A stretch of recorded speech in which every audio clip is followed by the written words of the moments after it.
this way because you have way more exit strategies before you even get to it. Once you get to it, you have even more exit strategies because you're in at such a low basis. You can then maximize the deal based on the distress that the physical real estate had. But you're at such a low price that you're open to anything. It's like, ah, shit, it's fully vacant. You gotta lease it. All right, well, you can lease it at half the rental rate and make the deal work right away.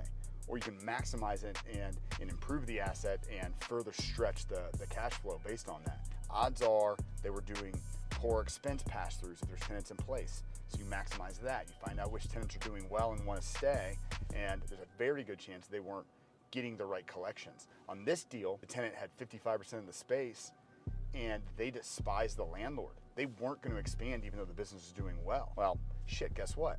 We start talking to him and say, hey, I know you didn't like the last landlord. We didn't like him either. We just foreclosed on the asset. We'd love to work with you. Oh, cool. So what they did is they expanded. They took the entire building. They had 4 years left on their existing lease. We bumped the entire lease out to a 12-year lease, and then we were off to the races. Our basis was low. The tenant expanded, so we didn't have to go out and find a new tenant. It happened quick, and then we were off to the races because we were in at such a great price.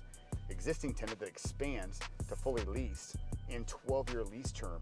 This has been the most set it and forget it deal I've ever had.